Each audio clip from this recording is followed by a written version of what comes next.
तुझ्या स्वप्नांचा आभाळ मला देऊच नको, नकोच ते. तुझा आभाळ घेऊन मी तरी काय करू.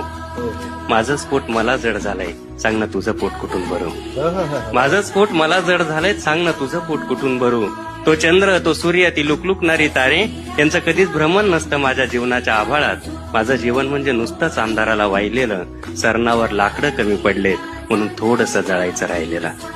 रात्रीच पावसाची पहिली सर कोसळली, आईनं सारवलेल्या भुईचे पोपडे निघालेत.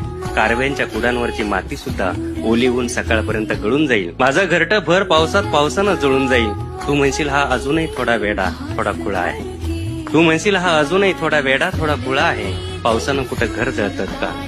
पण जळतात झोपड्या, हे तुला पटणार नाही. मी कितीही ओरडलो बेंबीच्या देठापासून, तरी हा आवाज तुला आतला वाटणार नाही. म्हणून तू समज कर अथवा गैरसमज कर. म्हणून तू समज कर अथवा गैरसमज कर.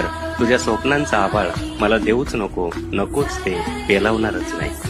तुझ्या स्वप्नांचा आभाळ मला देऊच नको, नकोच ते पेलावणारच नाही. त्यापेक्षा ते एखाद्या उंच झाडावरती टांग. त्यापेक्षा ते एखाद्या उंच झाडावरती टांग. कारण माझ्या आयुष्यात सगळ्याच रक्ताळलेल्या वाटा आणि पावला पावलावर स्मशानाकडे